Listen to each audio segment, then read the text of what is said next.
ओम अज्ञानतिमिरान्धस्य ज्ञानाञ्जनशलाकया चक्षुरुन्मीलितं येन तस्मै श्रीगुरवे नमः।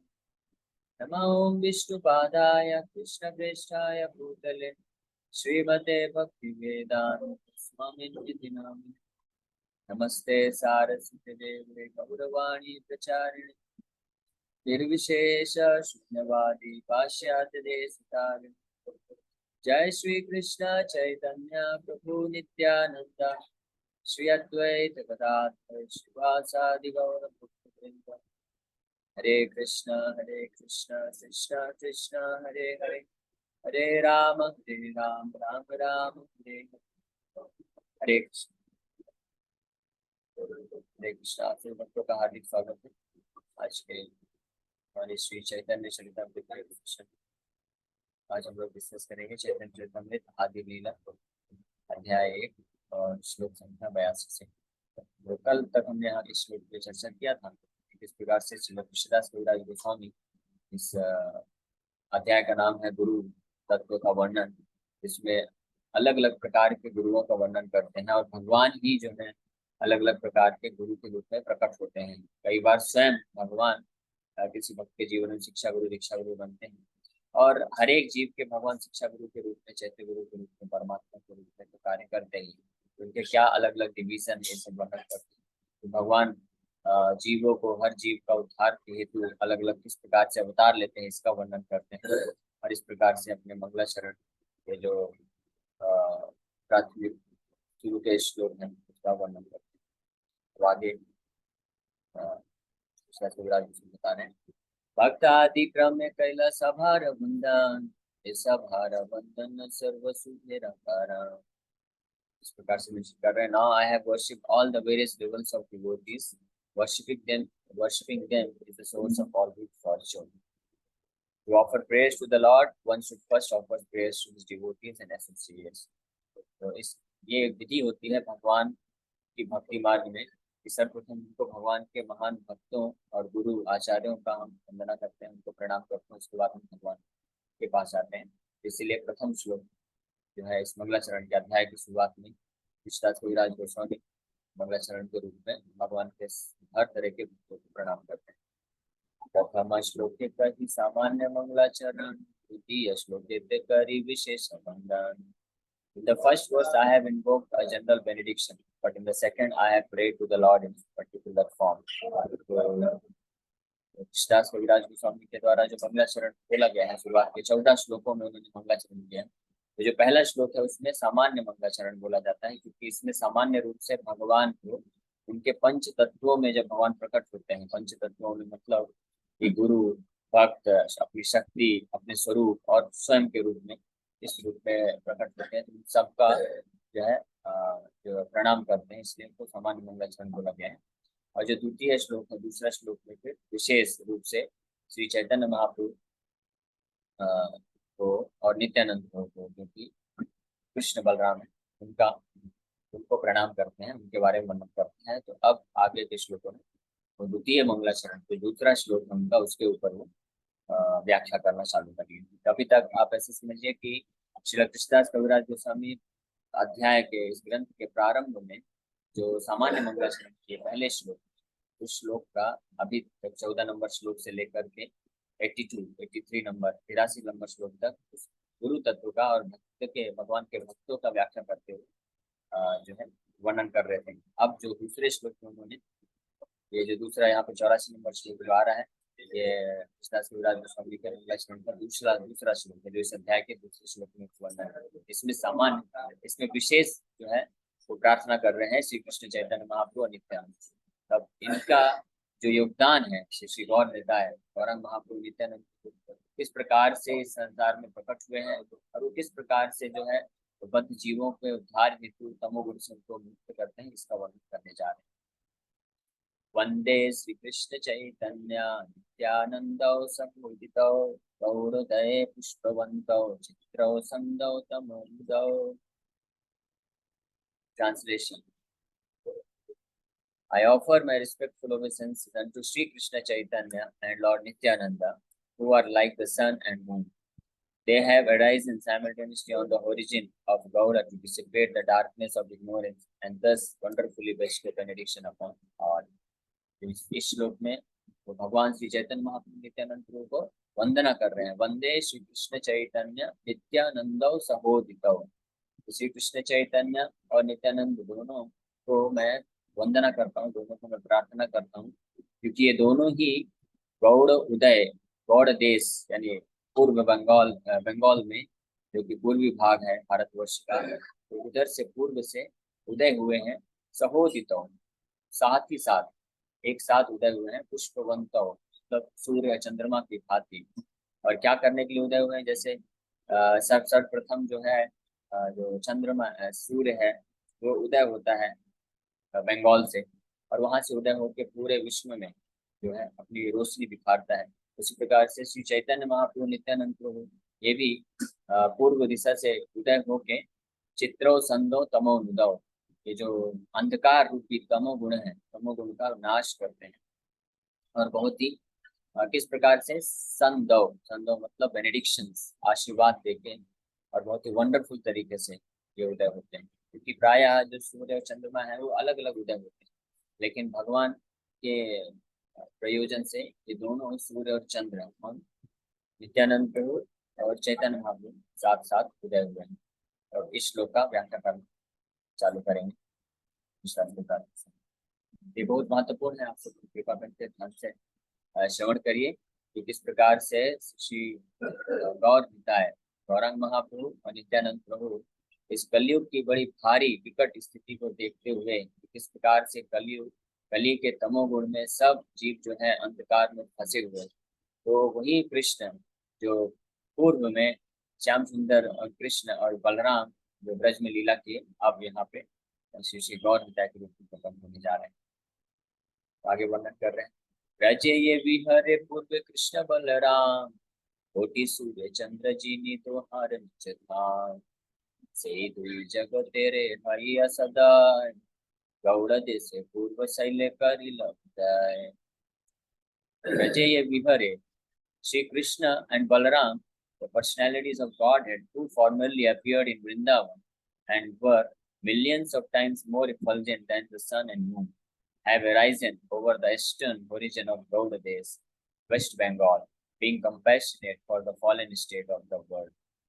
यहाँ पे पिछला थोड़ा वर्णन कर रहे हैं कि वही सेम कृष्ण बलराम जो पूर्व मतलब आज से 5000 साल पहले जो ब्रज में विहार करने के लिए कृष्ण बलराम के रूप में आए थे, और जिन्होंने कोटि सूर्य चंद्र जीनी तुम्हारा निज धाम, जिन्होंने करोड़ों करोड़ों सूर्य चंद्रमा से भी ज्यादा प्रभाव को प्रकट किया था, वही से ही दुई यानी वही दोनों जगत तेरे हय सदा, इस जगत के ऊपर और कृपा करके, क्योंकि कलयुग में स्थिति और खराब हो गई, जो दशा हो गई, तो जगत के ऊपर सदया मतलब इन पे कृपा करने के लिए गौड़ देश में यानी पूर्वी बंगाल में मायापुर धाम, नवदीप मायापुर धाम में पूर्व शैल करीला उनका है, यहाँ पे प्रकट हुए।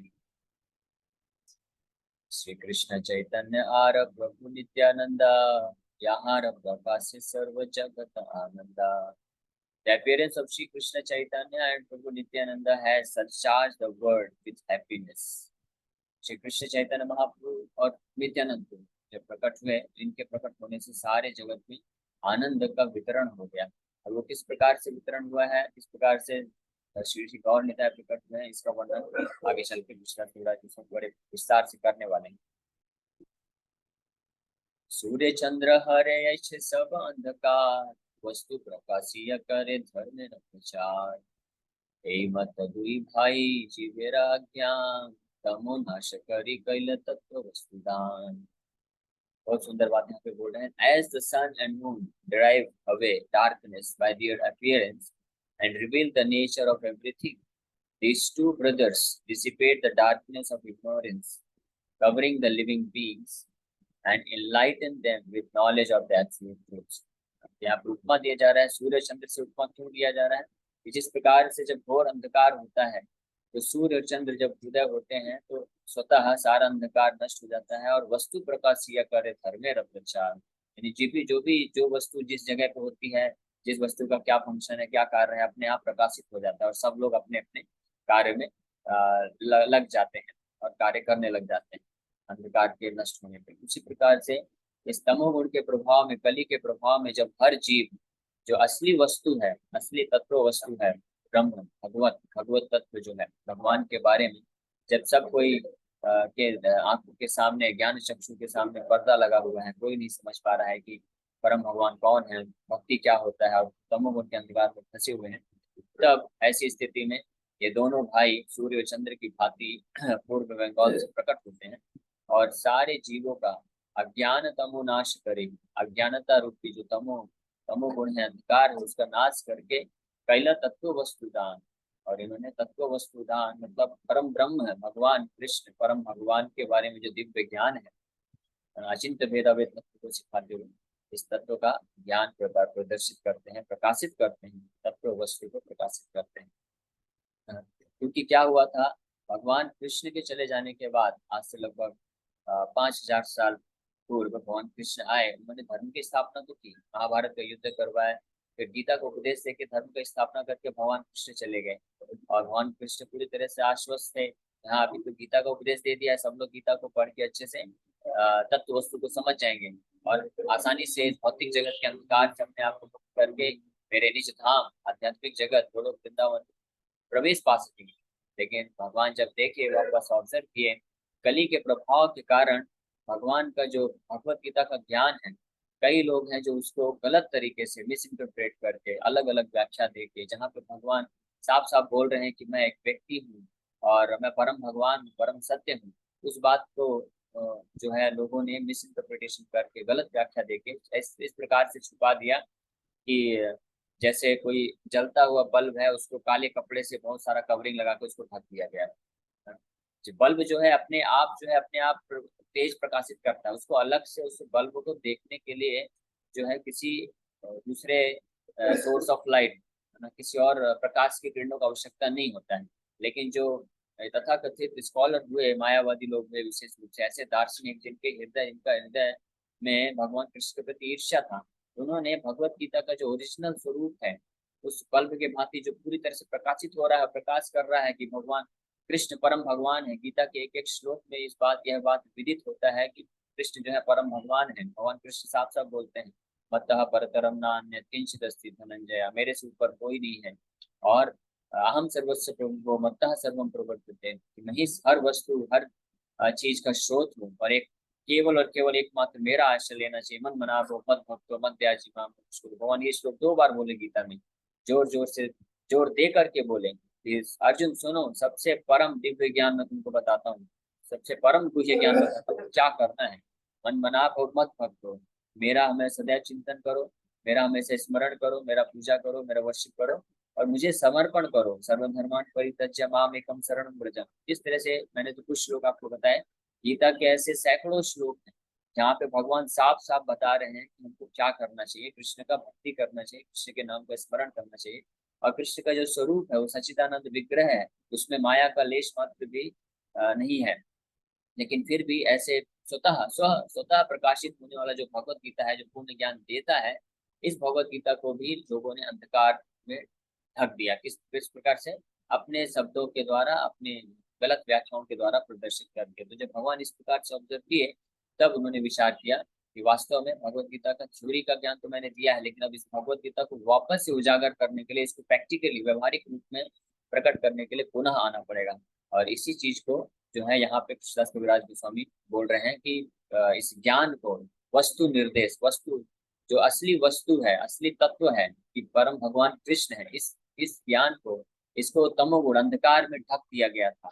इस कली के प्रभाव के कारण, कलयुग के प्रभाव के कारण जब ये ढक गया था, तो भगवान वही सेम, वही ओरिजिनल कृष्ण बलराम को फिर से डिसाइड करते हैं कि अब हम वापस से आके इस तमोगुण का नाश करेंगे। इसलिए भगवान कृष्ण बलराम वापस से आए श्री श्री चैतन्य महाप्रभु नित्यानंद प्रभु के रूप में, इस तत्व को प्रकाशित करने के लिए, न केवल तत्व को प्रकाशित करने के लिए, बल्कि तत्व का प्रकाशन होने के बाद, जिस प्रकार से जब सूर्य और चंद्रमा उदय होते हैं, तो सबसे पहला कार्य तो होता है कि हर वस्तु पे प्रकाश पड़ता है और हमको तत्व ज्ञान हो जाता है कि हाँ यहाँ पे टेबल रखा है, यहाँ पे कुर्सी रखा है, यहाँ पे गाड़ी है, यहाँ पे ये है। सब तत्व को अच्छे से, वस्तु को हम अच्छे से जान पाते हैं।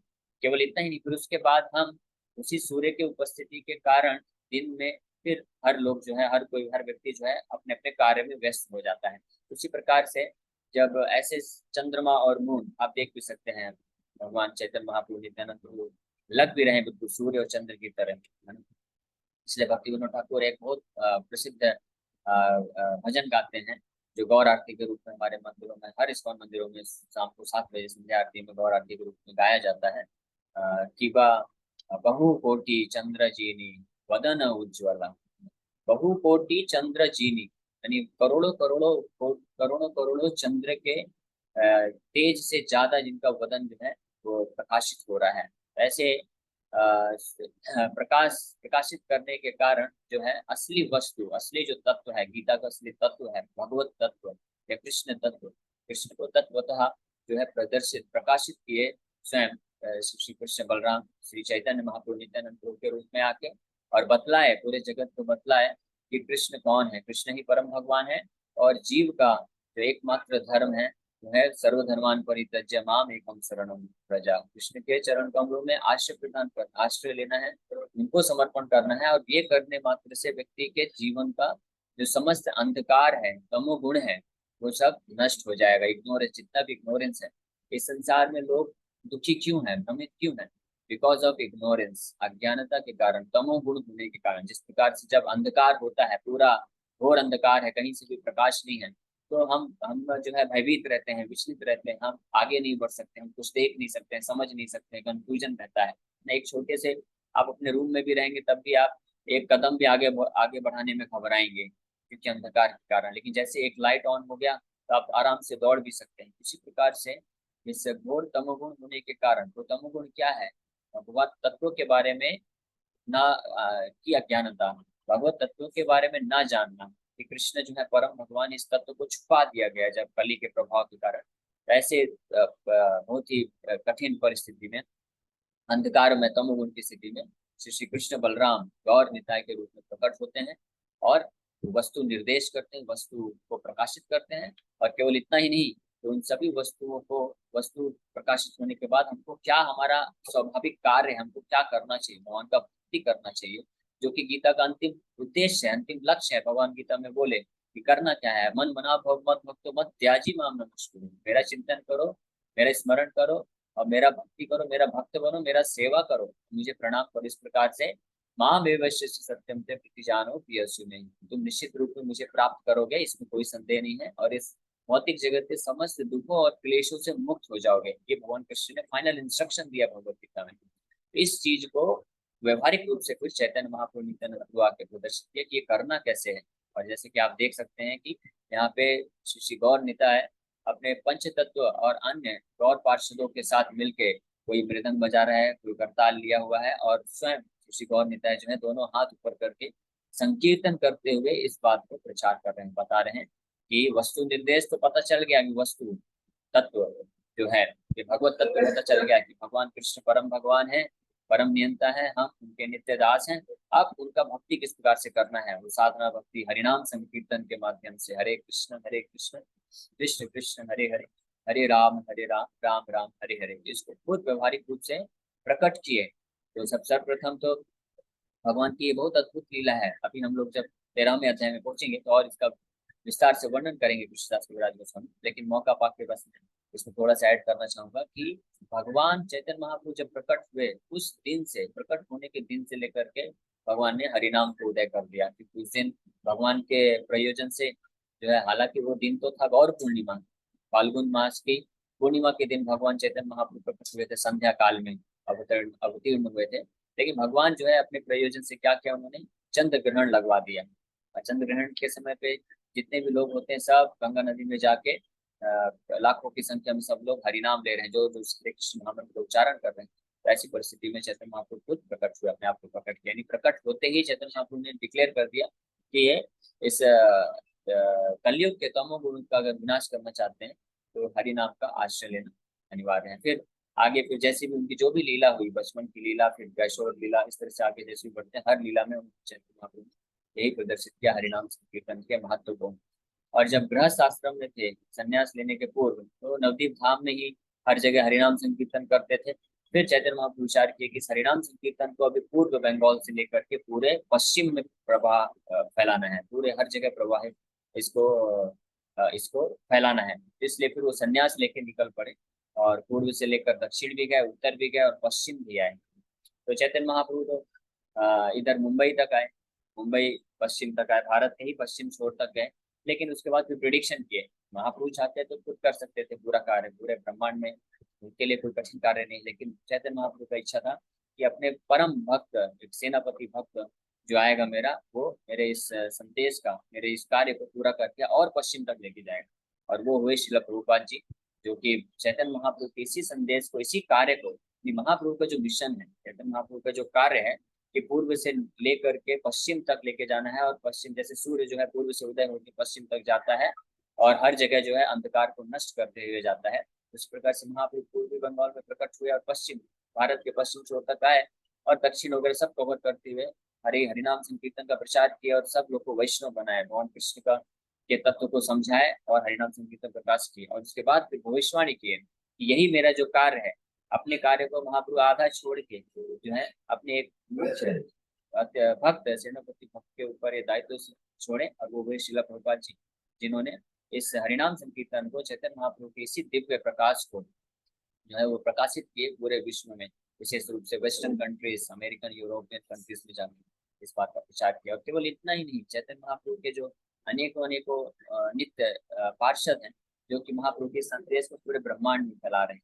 तो ब्रह्मांड दारिद्र्य शक्ति हरे जन, इस प्रकार से यहाँ पे श्रीला कृष्णदास कविराज गोस्वामी वर्णन कर रहे हैं कि वही ब्रजे जे विहरे श्री कृष्ण बलराम, जो ब्रज में विहार करने वाले कृष्ण बलराम यहाँ पे सूर्य चंद्र के समान प्रकट हुए। और इस प्रकार से यही मत हुई भाई जीवेर अज्ञान तमो नासिक करी कैलन तत्व वस्तुता, इस प्रकार से तत्व वस्तुता दान करने के लिए प्रकट हुए। अब आगे वो कृष्णदास गोस्वामी वर्णन करने वाले हैं कि ये अज्ञान, ये जो अंधकार है, क्या है अंधकार? बोल रहे अज्ञानता मेरा नाम कही कहता धर्म अर्थ काम मोक्ष वांछा विसर। अब ये अज्ञानता है क्या, ये अंधकार है क्या? एक तो अंधकार होता है कि वस्तु के बारे में ठीक ठीक से निरूपण नहीं हो पाता, वस्तु वस्तु है क्या ठीक समझ में नहीं आता है कि यहाँ पे लैपटॉप रखा है कि कोई टेबल रखा है कि कौन सा वस्तु है। अंधकार में अंधेरा जब रहता है तो नहीं समझ पाते। तो एक तो वो है अंधकार कि वस्तु क्या है ना, कि भगवत तत्व क्या है, जीव तत्व क्या है, हम कौन है, संसार क्या है, भगवान कौन है, भगवान किस प्रकार से अलग अलग लीलाएं करती है, इसके बारे में अज्ञानता हो। और दूसरा होता है जिसको तमोगुण कहा गया है या अज्ञानता कहा गया है, कि अपने बारे में, अपने जीवन का जो असली लक्ष्य है उसके बारे में भ्रम होना।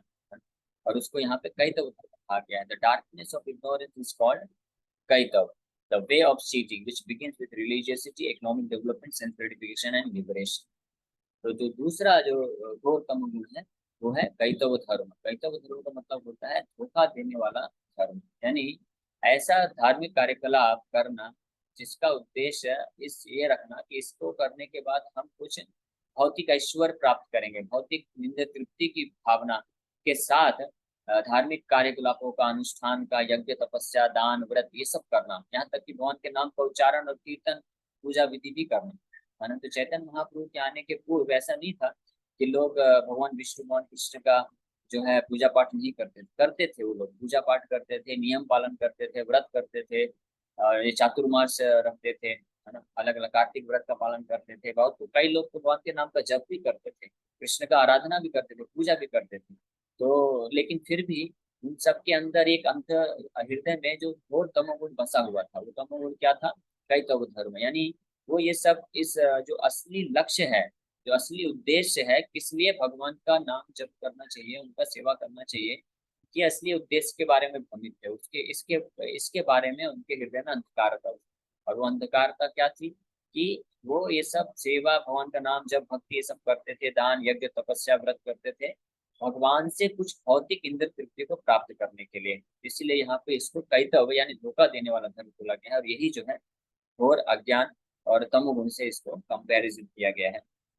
तो इस चीज को विशेष रूप से धर्म अर्थ काम मोक्ष, ये वैदिक पद्धति में ये तीन जो वेद हैं, त्रैगुण्य विषया वेदा निस्त्रैगुण्य भवार्जुना, गीता में भगवान साफ साफ बताए ये जो तीन गुण हैं ये धर्म अर्थ काम और मोक्ष के बारे में बताते हैं। धर्म अर्थ काम मोक्ष का मतलब होता है कि व्यक्ति संसार में जो भ्रमित होते हैं, जिनको जो असली उद्देश्य है धर्म को करने का, जिसके इसके बारे में जिनके हृदय में अज्ञानता होती है या अंधकार होता है, तमोगुण होता है, तो वो लोग धार्मिक कार्यकलाप करते हैं अर्थ पाने के लिए। अर्थ मतलब कुछ ऐश्वर्य है ना, पैसा, धन, संपत्ति, नाम, ये सब पाने के लिए।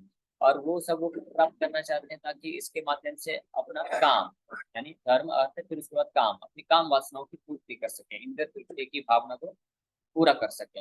और फाइनली फिर ये सब करने के बाद अंततः इस संसार के दुखों से मुक्ति प्राप्त करने के लिए, मोक्ष प्राप्त करने के लिए, बस इतना ही उनका अंडरस्टैंडिंग होता है कि केवल इसी के लिए जो है भगवान ये धार्मिक पुस्तकें होती हैं। यहाँ इमाम पुष्पिताम वाचम प्रबुदंती अवपश्चिता। भगवान कृष्ण भी ये बात को इस पुष्पली गीता में बताया कि ऐसे जो लोग धर्म अर्थ काम मोक्ष वाले, वांछा वाले लोग होते हैं, तो ये सब सोचते हैं कि जितने भी धार्मिक शास्त्र हैं, वैदिक ग्रंथ है, इनका केवल यही प्रयोजन है। क्या प्रयोजन है? कि किस प्रकार से लोग आए और अलग अलग धर्म का पालन करें, धार्मिक अनुष्ठान करें, यज्ञ करें, तपस्या करें, व्रत करें, यहाँ तक कि भगवान का नाम जप करें या पूजा करें, कृष्ण का सेवा करें। उससे प्राप्त क्या करना है? अंततः अंतिम लक्ष्य है कि इसके माध्यम से हमको अर्थ मिलेगा, इससे हम काम अपनी काम इच्छाओं को पूर्ति कर लें, इंद्रिय तृप्ति को पूर्ति कर लें, और फिर फाइनली जो है इस संसार के दुखों से मुक्त होकर मोक्ष को प्राप्त कर लें। इसी इतना ही अंडरस्टैंडिंग रखते हैं, जो कि क्या है? घोर अंधकार है, तमोगुण है। इसको कैतव धर्म बोला गया। भागवत के पहले स्कंद के पहले अध्याय के दूसरे श्लोक में ही वेद व्यास जी साफ साफ बताते हैं कि कैतव धर्म।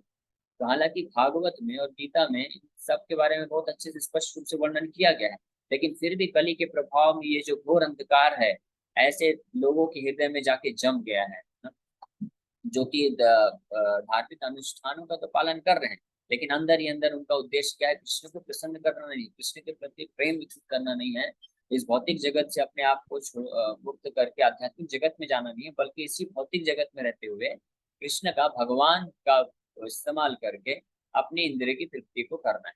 तो इस तरह का जो उद्देश्य होता है, इसको भी, इस तरह की वांछा को भी क्या बोला गया है? कैतव धर्म या तमोगुण, अंधकार बोला गया है। और ऐसे सुंदर जो गौरांग महाप्रभु नित्यानंद प्रभु सूर्य चंद्र के भांति जब प्रकट हुए, तो उन्होंने इस प्रकार का जो कैतव धर्म है, ये अंधकार है, धर्म अर्थ काम मोक्ष वांछा आदि, इस सब का क्या किया उन्होंने? इसका नाश किए, इस अंधकार को भी वो दूर भगाए। इसीलिए भी इनको जो बोला गया है कि सूर्य और चंद्र की भांति आके वस्तु निरूपण भी किए और असली वस्तु को प्रकाशित किए, असली कार्य क्या करना चाहिए वो भी प्रकाशित किए, और साथ ही साथ में ये जो लक्ष्य है धर्म अर्थ काम मोक्ष, ये जो अन्य वांछा है, इसको भी नष्ट करके असली भगवत तत्व को प्रकाशित करके यहाँ पे लोगों को भक्ति दान, शुद्ध भक्ति का दान करते हैं। इसी के साथ हम लोग आज यहाँ पे विराम करते हैं। आप सभी भक्तों का हार्दिक धन्यवाद कि आप लोग आए और विनम्रता पूर्वक आप श्रवण किया। आप में से किसी भक्त का कोई प्रश्न है तो एक भी प्रश्न। हरे कृष्ण। प्रभु जी, गौरांग महाप्रभु के आने के जो मेन कारण है, तीन आंतरिक कारण, तीन बाहरी कारण है, बट उस हम लेवल में तो है नहीं कि आंतरिक कारण में जा सके, उस लेवल में ब्रज भाव में, उपयोग में। तो क्या हम ऐसे समझ सकते हैं, कह सकते हैं कि महाप्रभु हमारे बद्ध जीवों को संकीर्तन देने के लिए, कृष्ण प्रेम, कृष्ण भक्ति देने के लिए आए हैं? लेकिन क्या मेन उद्देश्य है बाहरी है? तो सही बात। तो बहुत अच्छा प्रश्न पूछा प्रभु जी आपने। और निश्चित रूप में भगवान चैतन्य महाप्रभु के आने के आंतरिक और बाह्य कारण हैं, और इन दोनों कारणों के विषय में कृष्ण शिवराज गोस्वामी आगे आने वाले अध्यायों में दूसरे, तीसरे, चौथे अध्याय में वर्णन करेंगे।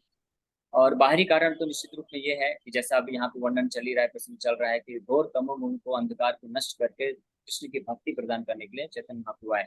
लेकिन निश्चित रूप में जो आंतरिक कारण है वो भी चैतन्य महाप्रभु प्रदान करने के लिए आए, क्योंकि जो बाहरी कारण है, केवल कृष्ण भक्ति अगर प्रदान करना होता तो उसमें स्वयं भगवान कृष्ण को आने का जरूरत नहीं रहता, वो अपनी किसी जो है अवतार को भी भेज सकते थे। लेकिन जब ब्रजेंद्र नंदन कृष्ण चैतन्य महाप्रभु के रूप में आए, तो निश्चित रूप में उनका एक मेन प्रयोजन ये भी था कि जो उनका आंतरिक कारण है, जो भगवान कृष्ण के विरह में जो शुद्ध प्रेमा भक्ति है, उसको आस्वादन करके भगवान यहाँ पे सबको ये प्रकट कराना, सिखाना चाहते थे, सिखलाना चाहते थे कि किस प्रकार से भगवान के प्रति विरह भाव का, प्रेम भक्ति को आस्वादन कर सकते। इसके बारे में आगे वर्णन आएगा।